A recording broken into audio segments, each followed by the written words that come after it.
esteja convosco. Ele está no meio de nós. Proclamação do Evangelho de Jesus Cristo segundo Lucas. Glória a vós, Senhor. Naquele tempo, um fariseu convidou Jesus para uma refeição em sua casa. Jesus entrou na casa do fariseu e pôs-se à mesa. Certa mulher, conhecida na cidade como pecadora, soube que Jesus estava à mesa na casa do fariseu. Ela trouxe um frasco de alabastro com perfume e, ficando por detrás, chorava aos pés de Jesus. Enxugava-os com os cabelos, cobrindo-os de beijos, e os ungia com perfume. Vendo isso, o fariseu que o havia convidado ficou pensando: se este homem fosse um profeta, saberia que tipo de mulher está tocando nele, pois é uma pecadora. Jesus disse então ao fariseu: Simão, tenho uma coisa para te dizer. Simão respondeu: fala, mestre. Certo credor tinha 2 devedores. Um lhe devia 500 moedas de prata e outro 50.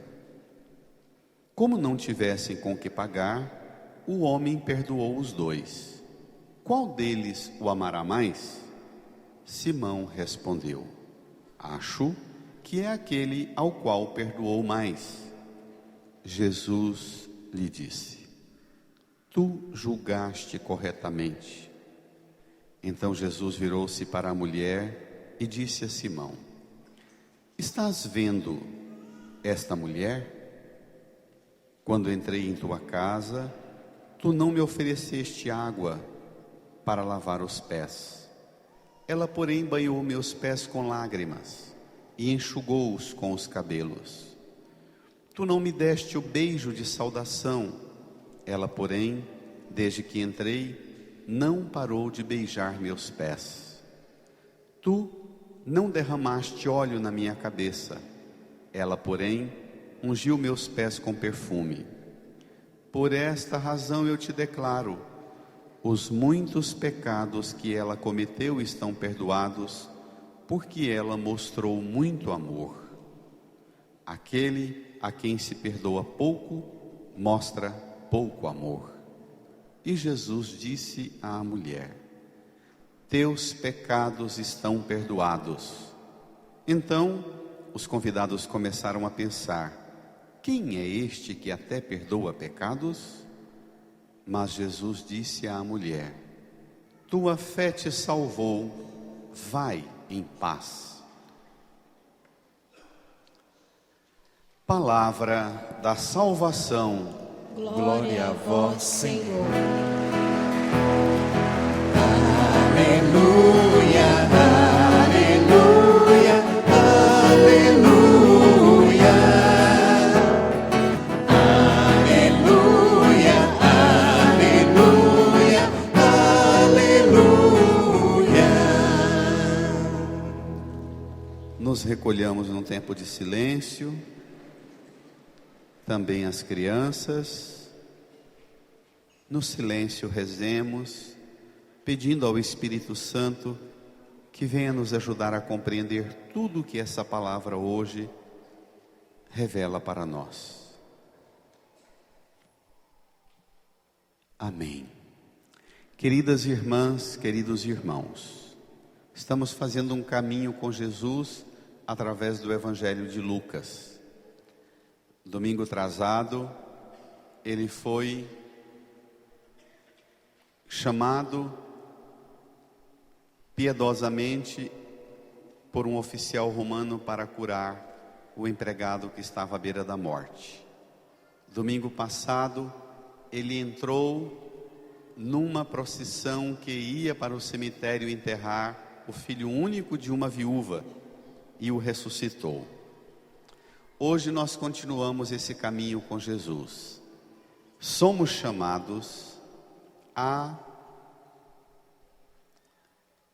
acolher Jesus como a força de Deus que entra em nossa vida para realizar em nossa vida a obra do amor de Deus, dando-nos o perdão. Quando nós abrimos a Bíblia, olhe para cá. Quando nós abrimos a Bíblia e vamos principalmente nos evangelhos, como hoje no Evangelho de Lucas, nós precisamos abrir a Bíblia e entrar no Evangelho. O Evangelho tem que ser mais do que uma história bonita que a gente ouve. O Evangelho, ensina a Igreja Católica, ele é um ambiente que a gente entra. Abrindo o Evangelho, tomando um trecho como o de hoje, você entra numa cena, num ambiente onde Jesus está, realiza as coisas em nós e não nos personagens de 2000 anos atrás. Nós estamos com Jesus na cena do Evangelho de hoje. Nós vamos lá naquele ambiente e Jesus vem cá no ambiente de hoje, pelo mistério da celebração eucarística. O Espírito Santo garante que a gente escute o Evangelho e a gente entre lá naquela mesma casa e Jesus entre aqui hoje como naquela mesma casa. Vamos ao Evangelho então. Tomem comigo, número 9 do seu folheto. Lucas 7, 36 a 50. Naquele tempo, um fariseu convidou Jesus para uma refeição em sua casa. Jesus entrou na casa do fariseu e pôs-se à mesa. Fariseu, a gente já viu bem o ano passado, era um grupo de pessoas, de homens, dentro da religião judaica, que no tempo de Jesus, na religião que seguia o Antigo Testamento, os fariseus tinham um papel muito importante na sociedade, na religião do povo do Antigo Testamento. Eles eram um tipo de irmandade, uma confraria, ou um tipo de movimento ou pastoral que a gente tem hoje. Para a pessoa, o fariseu era um tipo de garoto propaganda da fé. Para ser fariseu, precisava ser homem, mulher não. Precisava ser puro, significa filho de pai e mãe judeus. Não podia ser descendente de alguém pagão ou de outra religião, de outra cultura. Puro, uma raça. Tinha que ser perfeito fisicamente, porque qualquer anomalia, qualquer alteração no corpo, qualquer deficiência, era sinal de castigo ou de uma mancha ruim no passado ou na pessoa. Para ser fariseu tinha que ser próspero, eram homens bem-sucedidos, na maioria das vezes eles eram ricos comerciantes, nas cidades de Israel, em Jerusalém principalmente. Eles sabiam ler. No tempo de Jesus, menos de 4% da população sabia ler. Eles estavam nesses menos de 4%. Eles sabiam ler, escrever. Eles sabiam a Bíblia de cor. Sabiam 613 versículos da Bíblia de cor. Para qualquer assunto que você puxasse com eles, eles tinham lá uns 15, 20 versículos para dizer para você: não, sobre isso, lá em capítulo tal, versículo tal diz isso, no livro tal, capítulo tal diz isso. Eram garotos propaganda da fé, homens, varões. Eles tinham como base os 5 primeiros livros da Bíblia, mas principalmente Levítico, Número e Deuteronômio, que ditava as regras do comportamento religioso deles, os costumes. Não era comum a um fariseu chamar uma pessoa estranha para tomar uma refeição na casa dele, como chamaram Jesus. Eles convidaram Jesus porque Jesus tinha chego naquela região e o nome de Jesus estava muito famoso. Como eles eram famosos, é como hoje: gente famosa come na casa de gente famosa, gente importante come na casa de gente importante. Disseram: está chegando um camarada aí, um pregador, com a multidão, com os discípulos, fazendo um barulho danado por onde ele passa. Chama esse cara, quero recebê-lo aqui para jantar na minha casa.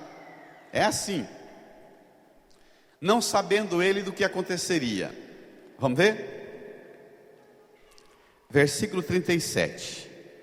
Certa mulher, conhecida na cidade como pecadora, soube que Jesus estava à mesa na casa do fariseu. Leia comigo, igreja. Ela trouxe um frasco de alabastro com perfume e, ficando por detrás, chorava aos pés de Jesus. Com as lágrimas, começou a banhar-lhe os pés, enxugava-os com os cabelos, cobria-os de beijos e os ungia com perfume. Na casa de fariseu não entrava mulher mal afamada na cidade, de jeito nenhum. Inclusive a conversa que se tinha era: se você era fariseu e entrava uma mulher considerada pecadora ou um homem pecador na sua casa, você deveria tirar todos os móveis da casa, deixar tudo 7 dias do lado de fora, fazer uma purificação daquele ambiente, porque a sua casa ficou contaminada com o pecado que aquele pecador trouxe para dentro. Tem um monte de prescrições. O fariseu, por exemplo, a gente vai ver daqui um pouco, se você ia visitá-lo, ele punha um escravo para lavar o seu pé aqui na porta do lado de fora no alpendre, para que você, entrando na casa dele, você não trouxesse a contaminação da rua. Você passou e pisou onde um pecador, uma pecadora pisou. Você trouxe a poeira do pecador para pode entrar na casa dele. E tem um monte de regras que eles faziam, seguindo preceitos e tradições humanas e seguindo basicamente Levítico, Números e Deuteronômio. Ele está lá com Jesus, a mesa era em forma de U, olhem para cá, tinha o banquete, uma mesa assim, uma mesa aqui. Nessa forma de U, os escravos, os servos entravam por aqui, serviam as pessoas que estavam ao redor da mesa e voltavam. As pessoas ficavam ao redor da mesa no estilo de banquete grego, deitadas no estrado, com almofadas, com os pés para fora, deitados sobre a almofada, com o rosto todos uns virados para os outros, ao redor daquela mesa do banquete. A mulher entra com um frasco de alabastro, de perfume, fica por detrás, nessa cena extravagante. Ela chora aos pés de Jesus, com as lágrimas banha os pés de Jesus, enxuga os pés com os cabelos, cobre os pés de beijo e unge os pés de Jesus com perfume. Isso era um rito bem extravagante. Eu vou brincar um pouco para vocês acordarem. É uma perua, cabeludona, espalhafatosa, não é? Uma mulher bem extravagante. A gente tem que imaginar uma cena extravagante. Uma mulher muito ousada para fazer isso na casa alheia. Ela inventa um ritual por conta dela para acolher Jesus. Os fariseus tinham já o ritual deles na forma de acolher os outros. Vamos ver? Versículo Hã? 39. Vendo isso, o fariseu que o havia convidado ficou pensando. Leia comigo. Se este homem fosse um profeta, saberia que tipo de mulher está tocando nele, pois é uma pecadora. Ah, tá. Então o fariseu convida Jesus, mas não conhece muito Jesus, e fica bispando o comportamento de Jesus para ver se ele presta mesmo conforme a fama grandona que ele está tendo. Ele vê Jesus aceitar aquela mulher tocando nele. Ele saberia que tipo de mulher está tocando nele. O livro do Levítico e o livro dos Números diz, inclusive se você está andando por aí, aí você se cansa e senta num banco, e alguém chega e fala: nossa, antes de você sentar naquele banco, veio um pecador e sentou no lugar seu, você ficou contaminado com o pecado dele. O livro do Levítico e Número tem um monte de regras desse jeito, para dizer que você não pode, não só se misturar com ele, mas você não pode nem sentar onde ele sentou. Imagina permitir que te toque. Vamos ver? Versículo 40. Jesus disse então ao fariseu: Simão, tenho uma coisa para te dizer. Simão respondeu: Fala, mestre. O que Simão respondeu? Fala, mestre. Ele chama Jesus de quê? Mestre. E ele reconhece Jesus como mestre? Não. Primeiro, ele já disse que Jesus não é profeta. Agora ele chama Jesus de mestre na fachada, para ficar bem na fita diante de todo mundo. Mas aqui dentro, Jesus não passa de um falsário. Se esse homem fosse profeta, saberia que tipo de gentinha está tocando nele. Ele chama Jesus de mestre. Jesus no no Evangelho de Mateus e de Marcos, com as pessoas que Jesus mais é duro e severo é com os fariseus. Jesus, quando conversa com eles, chama-os de hipócritas, que é um xingo, né? Ele diz para Jesus: fala, mestre, como eles eram uma elite econômica, política, cultural, social, na maioria das vezes eram comerciantes. Jesus conta uma historinha de dinheiro para um turco. Vamos ver? A historinha que Jesus conta.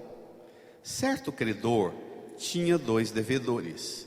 Um lhe devia 500 moedas de prata e outro 50. Como não tivesse com que pagar, o homem perdoou os 2. Toda a igreja comigo? Qual deles o amará mais?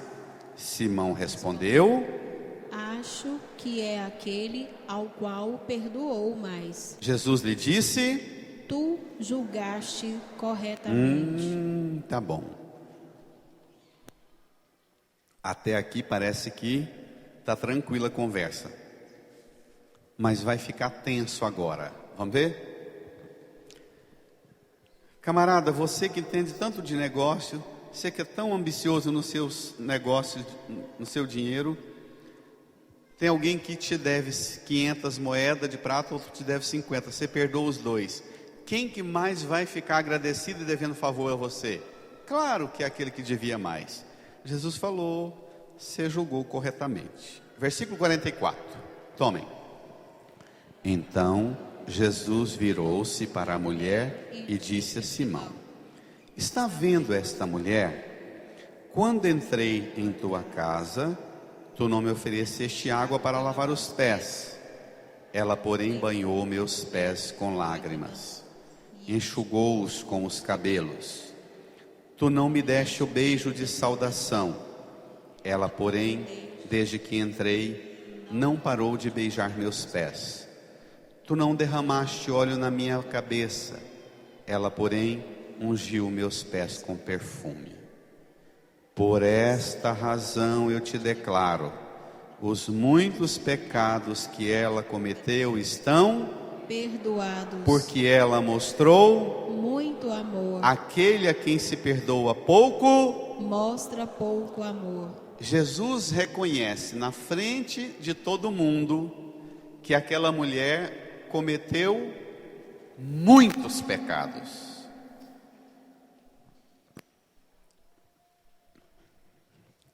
O fariseu fez um juízo de Jesus. Se esse homem fosse um profeta, saberia que tipo de gente está tocando nele. De vez em quando, nós padres recebemos tristemente uma abordagem do tipo assim: tem um aniversário de casamento, é muito comum isso, um aniversário de casamento numa comunidade que a gente não conhece bem todo mundo, aí alguém vem aqui, dá os nomes, a gente faz a pregação, mostra toda hora o casal como modelo de 40 anos de casado, 50 anos, passa os dias, os meses, eu vou visitar um doente, ou estou na feira, ou no supermercado, a pessoa me chama para conversar, fala: padre, a vida de vocês é difícil, né? Aquele dia eu vi o senhor lá, por exemplo, o senhor elogiando aquele fulano, mas aquela fulana, e padre, o senhor não tem noção, aquele homem não vale nada, traiu ela a vida inteira, ou aquela mulher não vale nada. Ou outro exemplo mais extravagante, alguém dizer para a gente assim: padre, olha, tá bom, o senhor faz um monte de coisa lá na paróquia, esforça, mas é uma pena, eu já ouvi muito isso, eu vou na igreja, mas eu não comungo porque aquele ministro da Eucaristia, aquela ministra da Eucaristia que está lá ajudando o senhor, eu não gosto deles, por causa disso e disso e disso. Aquela pessoa que canta no coral, ou que ajuda proclamando as leituras, ou ajuda lá na igreja, vale nada. Se o senhor soubesse que tipo de gente é aquela, o senhor não permitiria. As pessoas começam a ter a expectativa de que Jesus e a gente tem que botar uma cancela ali na porta da igreja para entrar só os segundo os critérios dela, os perfeitos, os arrumadinhos, certinho, conforme os critérios dela. E aí, nós devemos estar aqui em função dos conceitos e dos preconceitos que ela forma. E ela cria uma expectativa de que a igreja, de que Jesus tem que ser o clube dos certinhos, conforme os critérios dela. Até porque já me ocorreu tantas vezes de eu ficar preocupado e sair perguntando: olha, uma pessoa da comunidade me falou umas coisas que me deixou preocupado, disse tal e tal coisa de tal família. Padre, se o senhor soubesse, aquele camarada, aquela pessoa que falou para o senhor de tal e tal pessoa, se o senhor soubesse que aquela pessoa também não vale nada. Está entendendo o raciocínio? Que se for para a gente ficar aqui na igreja olhando para os defeitos uns dos outros, nós vamos começar a fazer a lista uns dos outros e nós vamos sair daqui nunca, porque ela não vai acabar. Que aqui não é lugar para a gente ficar fazendo lista do em que você não presta, mas aqui é lugar para a gente se colocar diante de Jesus como uma mulher pecadora e dizer a Jesus: Senhor, eu pequei. No Antigo Testamento, o pecado era era uma transgressão tão violenta que o povo ensinava com toda a convicção do mundo: não existe perdão completo da parte de Deus, você tem que pagar. Na primeira leitura do livro de Samuel, vocês viram Natã corrigindo Davi, nosso pai na fé, que armou um esquema, querendo ficar com a mulher do amigo do exército, armou um esquema para ele ir para a guerra, para ele ser morto, para ele tomar a mulher dele. Davi fala: nossa, foi mesmo, fala para Deus que eu estou arrependido, eu peço perdão. Aí Deus fala para Davi assim, através de Natã: tá bom, porque você fez desse jeito, a espada nunca vai sair da sua casa. Davi fala: não, pelo amor de Deus, diz para Deus que eu estou arrependido, eu cometi um pecado feio. Deus fala para Davi: tá bom, então Deus não vai te matar, mas o filho que nasceu de você vai morrer. Qual pai qual mãe gostaria de receber esse perdão de Deus? Não é? Nós podemos chamar isso de perdão? Tem muitos cristãos que vêm para a igreja com a cabeça do Antigo Testamento e não sai da doutrina do Antigo Testamento. Olha, Deus vai te matar. Não, eu estou arrependido. Tá bom, não vai matar você não, mas vai acabar com seus filhos. Que misericórdia é essa? É interessante porque termina a primeira leitura, Natan dizendo para Davi: mas o Senhor, entretanto o Senhor, por você ter ultrajado o Senhor com o teu procedimento, o filho que nasceu de você vai morrer. Palavra do Senhor, a gente diz graças a Deus.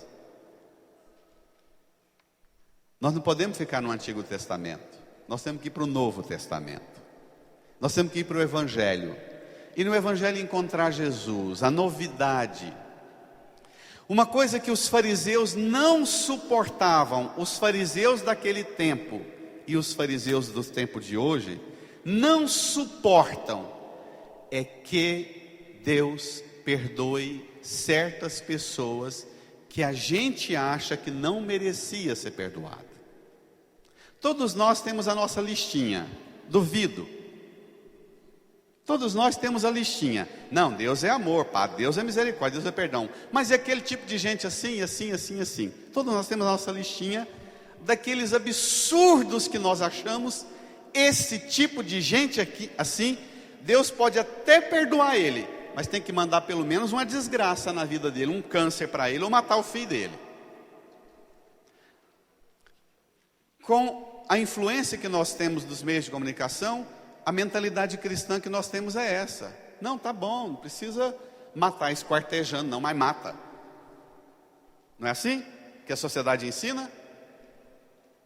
Não é? A doutrina do bandido bom é bandido morto, que não é doutrina cristã e de Cristo, é doutrina de fariseu, que não aceita Jesus, que recebe Jesus na sua casa, dá comida e bebida para Jesus, mas não permite Jesus mudar sua opinião e seus sentimentos. O que tem de gente assim na igreja não está escrito. Até leva Jesus para a casa dele, até vem na igreja e fica com Jesus, mas não permite Jesus entrar aqui e mudar o que eu penso, mudar aqui e mudar meu sentimento, entrar aqui e mudar meus sentimentos. Jesus dá uma bronca no fariseu, chamando a gente para olhar para a pecadora. Os fariseus tinham um rito, que consistia em 3 coisas.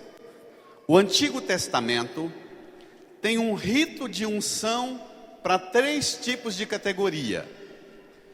Todos os profetas, os sacerdotes e os reis, para serem sacerdote, profeta ou rei, passavam por uma unção com óleo.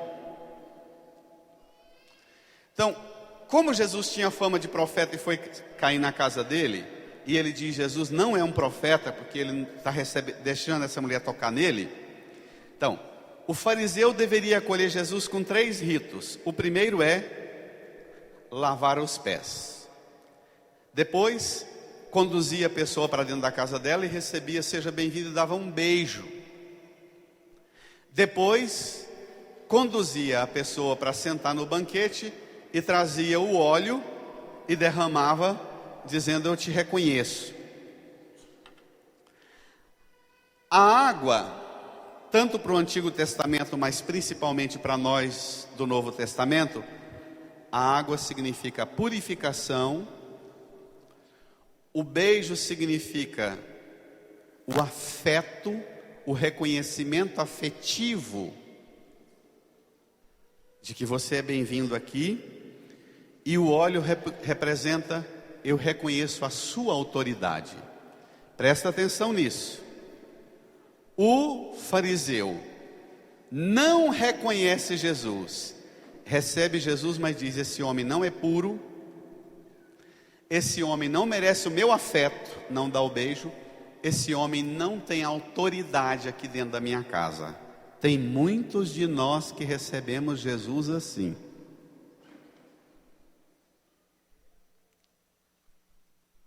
Para você receber Jesus em sua vida, você tem que reconhecer a autoridade dele. O óleo significa, é a unção da autoridade. Mas a mulher faz uma extravagância. Voltem comigo lá no versículo 44. Jesus faz a comparação entre o fariseu e a mulher. Vamos ler? Então Jesus virou-se para a mulher e disse a Simão: estás vendo esta mulher? Quando entrei em tua casa, tu não me ofereceste água para lavar os pés. Ela, porém, banhou meus pés com lágrimas e enxugou-os com os cabelos. Tu não me deste o beijo de saudação. Ela, porém, desde que entrei, não parou de beijar meus pés. Tu não derramaste óleo na minha cabeça.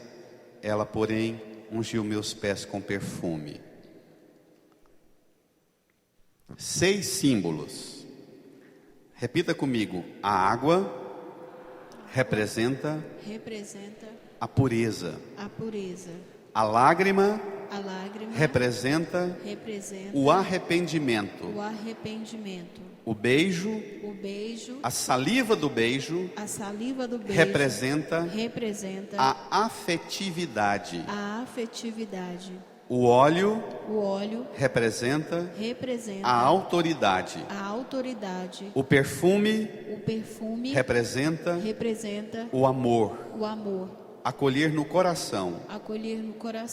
O cabelo representa intimidade. Olha que coisa interessante.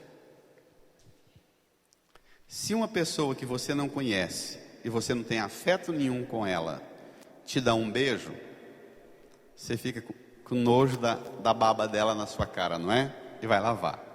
Se alguém que você ama, pode até babar, não é? Não é? Se você sai na rua, eu nunca vi a Tariane nem na igreja, em lugar nenhum. Encontro com ela na feira e falo: oi, como é que você está? Você está bem? E faço um afago no cabelo dela. Ela diz: é um tarado, chama a polícia. Eu chamo o marido para bater nele. Se aqui na igreja eu acolho, fazendo um gesto de carinho, de afago, dizendo: a paz de Jesus esteja com você, como é que você está, como é que está sua mãe, como é que está seu marido, isso é um toque de afeto. Então, a regra fundamental para você receber Jesus na sua vida, eu vou de trás para frente agora. Tocar, enxugar os pés de Jesus com o cabelo significa estabelecer com Ele uma relação de intimidade com o Senhor. Nós precisamos ter um vínculo de intimidade com Jesus. Tem muita gente na igreja que não tem intimidade com Deus. Se Deus encostar em você, você vai ter medo e assustar pensando que é o capeta, igualzinho se o capeta te encostar. Tem gente que não consegue diferenciar o toque de Deus. Sério. De vez em quando as pessoas me procuram, falam assim: padre, benza a minha casa porque está acontecendo uns trem estranho lá. Eu até gosto de ir para ver. Eu chego lá, a pessoa me conta, eu falo assim: mas por que você botou na cabeça que isso é o espírito do trem ruim que está aqui? Se você começar a pensar que isso que você está sentindo é a presença de Deus, que diferença vai fazer?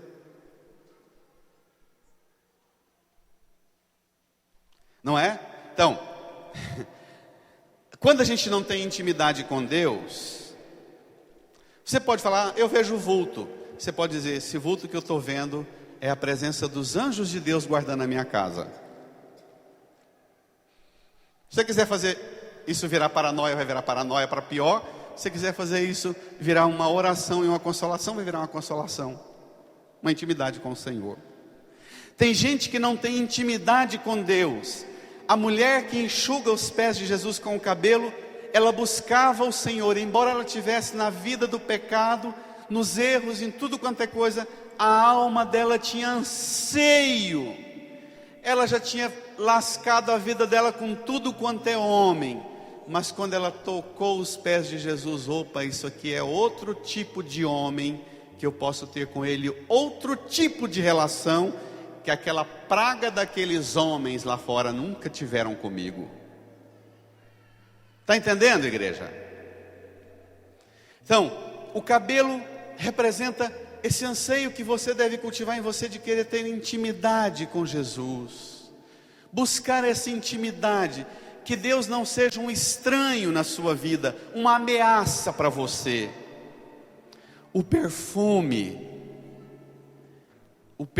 que ela derrama significa a força, o transbordar de um amor que exala, que você passa em você e não fica fazendo bem só para você. Perfume é assim, né?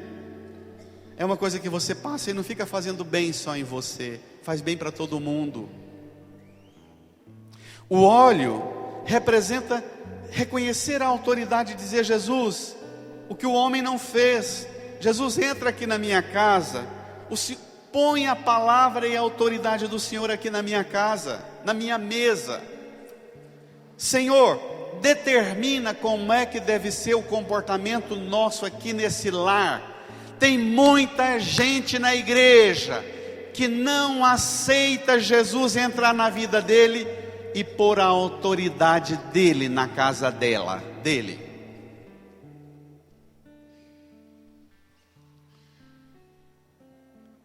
O que Jesus reivindica é outro tipo de relação e de acolhida, o beijo.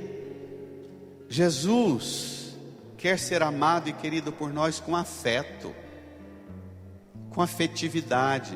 O beijo é a expressão da mais elevada intimidade, principalmente no caso de vocês, esposas e esposos, de intimidade, não é? Beijar na boca. Só se faz isso no mais alto grau de intimidade, não é não?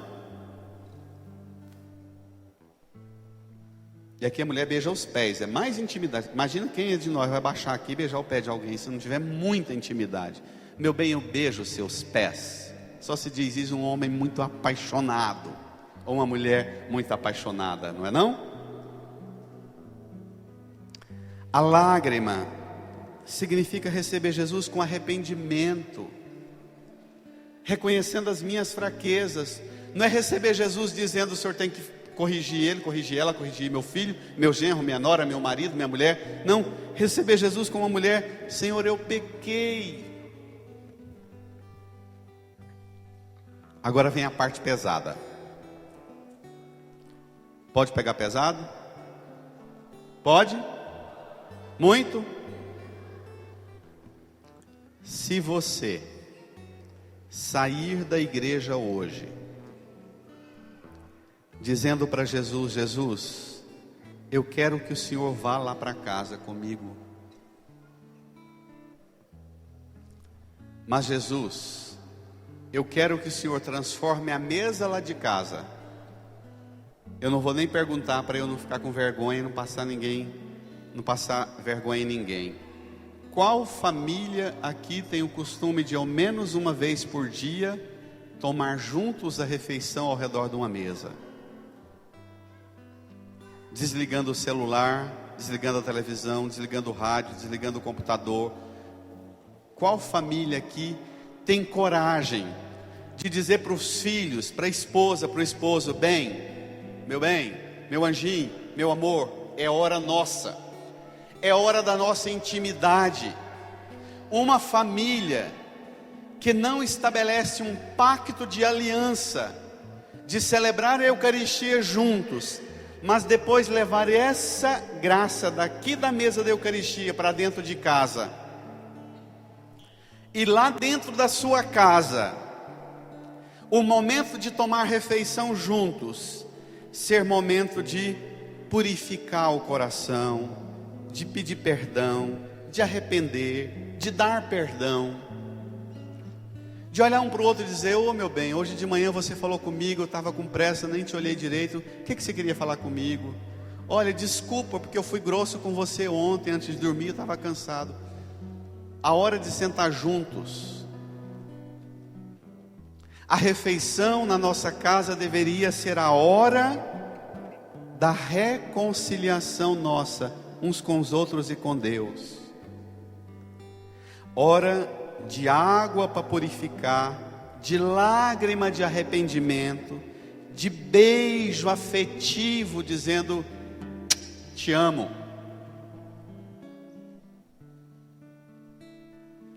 É hora de, ao redor da mesa, de reconhecer a autoridade do pai e da mãe numa casa.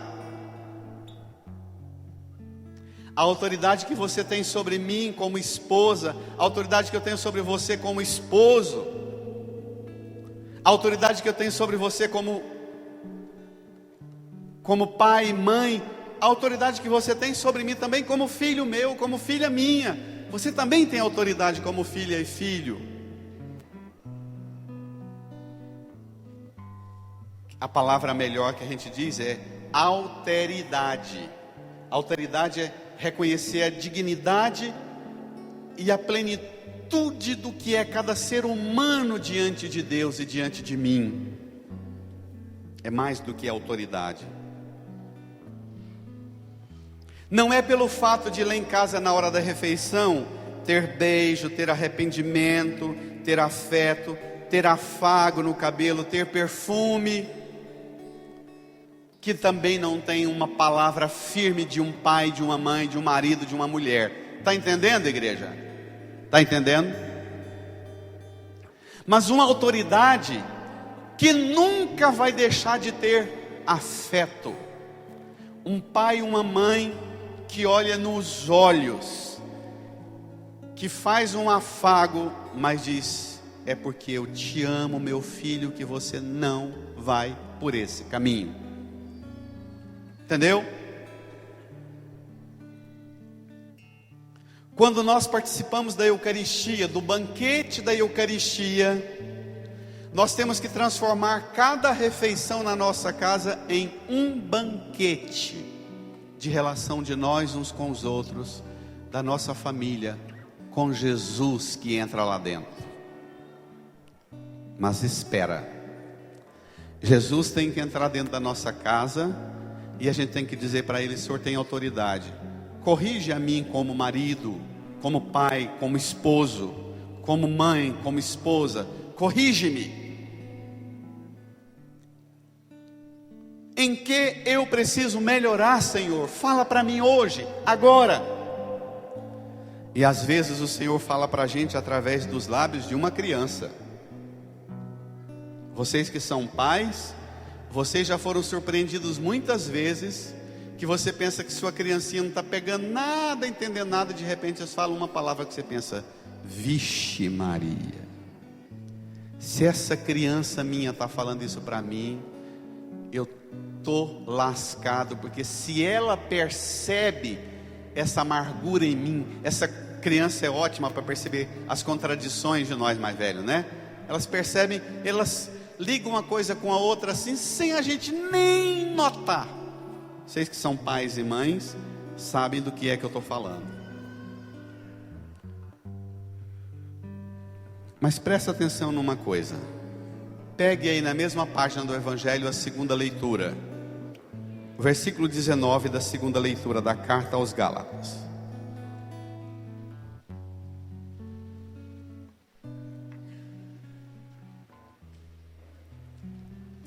Irmãs, irmãos, deixa eu fazer um desabafo. Muitas vezes nós padres pregamos dizendo para vocês que vocês têm que vir para a igreja ou ir para o mundo e para a sociedade fazer um monte de coisa.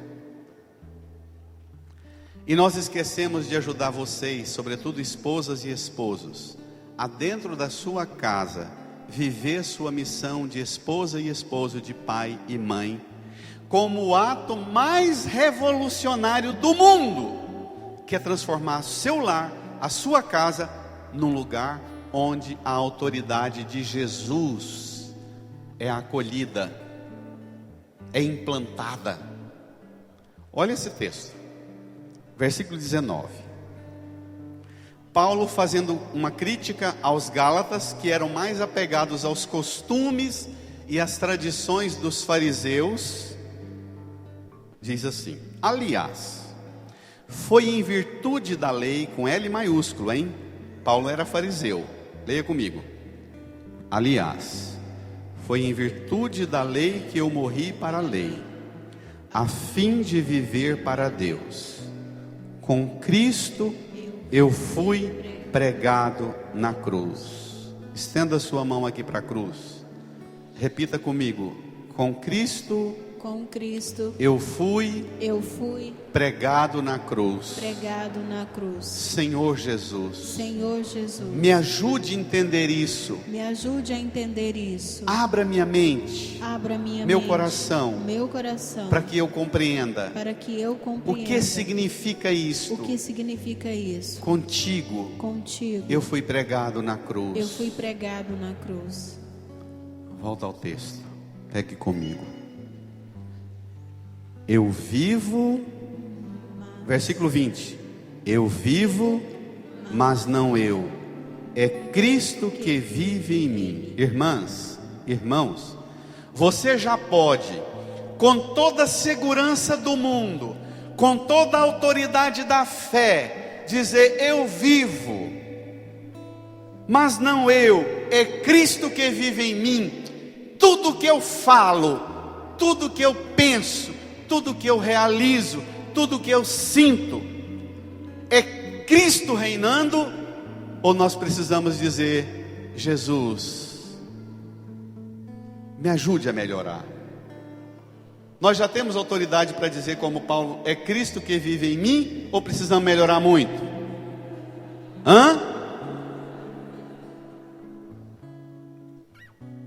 Eu vivo, mas não eu, é Cristo que vive em mim. Continua: esta minha vida presente na carne, eu a vivo na fé, crendo no Filho de Deus, que me amou e por mim se entregou. Olhe para a cruz, estenda a sua mão. Na cruz, diga comigo: na cruz, Ele me amou e por mim se entregou. Jesus, ajuda-me a amar e me entregar por amor na vida da minha família, da minha igreja, na vida do mundo. Ensina-me a amar e me entregar como o Senhor me amou e se entregou por mim. Volta lá o texto. Olha como é que termina, que coisa impressionante. Eu não desprezo a graça de Deus. Você pode dizer isso? Ou nós precisamos dizer: Senhor, não permita que eu viva mais desprezando a sua graça. Eu não desprezo a graça de Deus. Ora, se a justiça vem pela lei, então Cristo morreu inutilmente.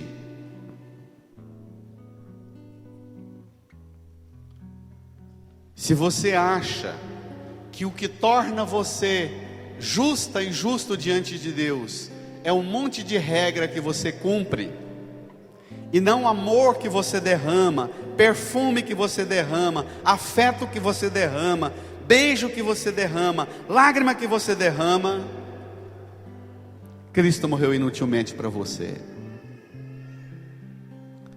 Olhe para a cruz, estenda sua mão para a cruz, reze comigo. Jesus, na cruz o Senhor derramou o seu sangue que no batismo se tornou água para o meu renascimento. Na cruz, o Senhor derramou lágrimas. O Senhor secou a boca de tanto afeto por mim. O Senhor derramou a sua autoridade. Esvaziou-se a si mesmo. Se fez obediente até a morte. Na cruz, o Senhor se derramou em amor, como perfume, em sacrifício, de suave odor, por amor a mim, por amor a nós. Na cruz, a sua cabeça, os seus cabelos foram afagados com uma coroa de espinhos. O tormento do pecado que nos apavora, da culpa que nos aflige, a sua coroa de espinhos pode nos libertar do tormento da culpa, do tormento do pecado. Obrigado, Jesus. Incline a sua cabeça, põe a mão no seu coração e, como aquela mulher, fique agora aos pés de Jesus e se derrame diante de Jesus. Se derrame diante de Jesus em arrependimento, em lágrimas, em afeto, em beijo, em perfume. Se derrame diante de Jesus e peça a Jesus para ajudar você a transformar a sua casa e a mesa da sua casa num lugar de amor, de perdão, de afeto, de comunhão, como aquele fariseu não deu conta de fazer. Fale com Jesus.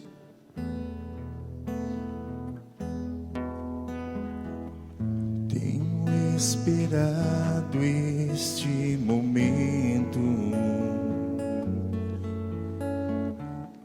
tenho esperado que viesses a mim, tenho esperado que me fales, tenho esperado que estivesses assim. Eu sei bem que tens vivido, sei também que tens chorado. Eu sei bem que tens sofrido, pois permaneço ao teu lado.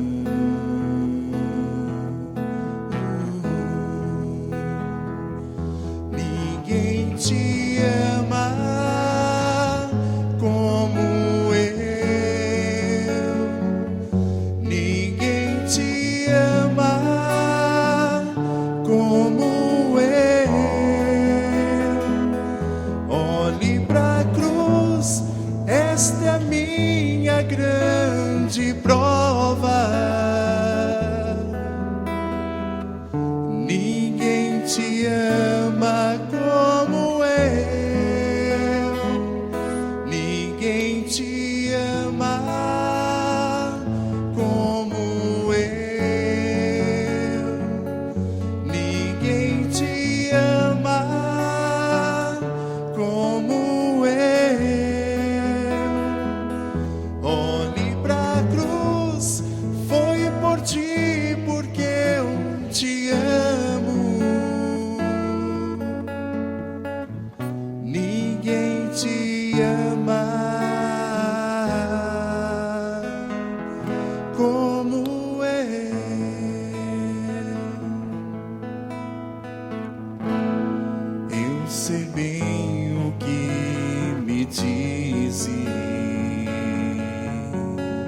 ainda que nunca me ainda fales. que nunca me fales. Eu sei bem que tem sentido, Ainda que nunca me reveles, ainda que nunca me revele. tenho andado ao teu Tenho andado ao teu lado, junto a ti, junto a ti permanecido.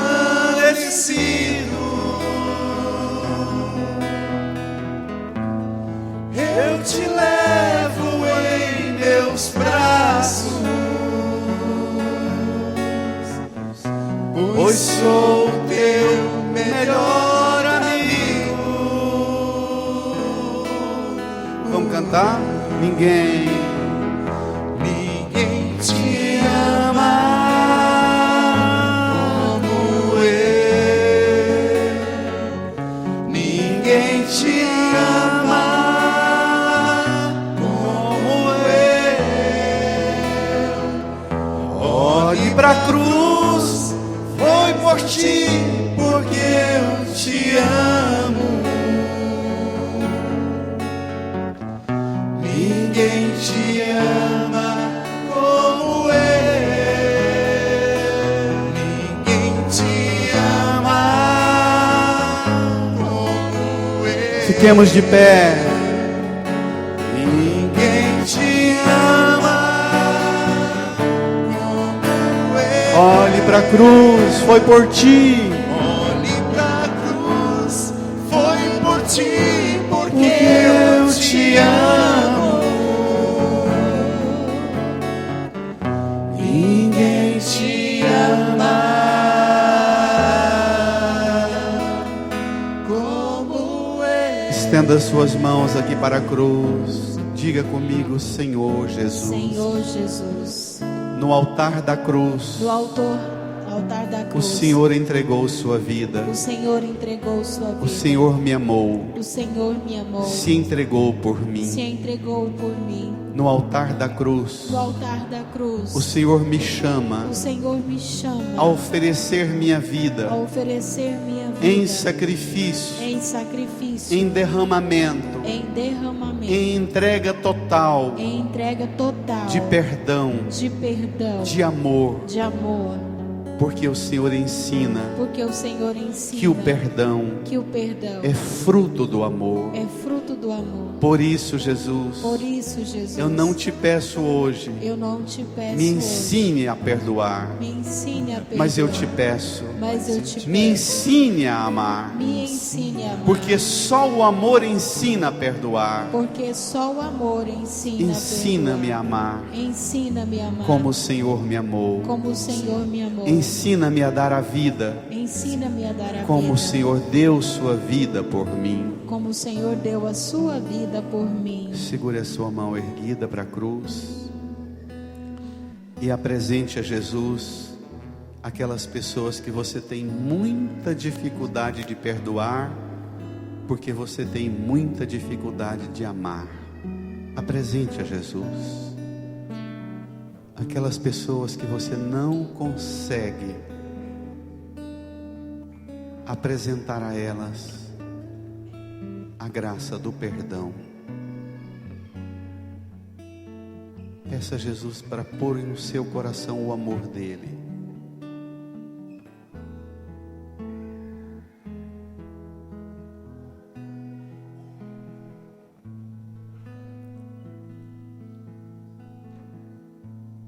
Amém.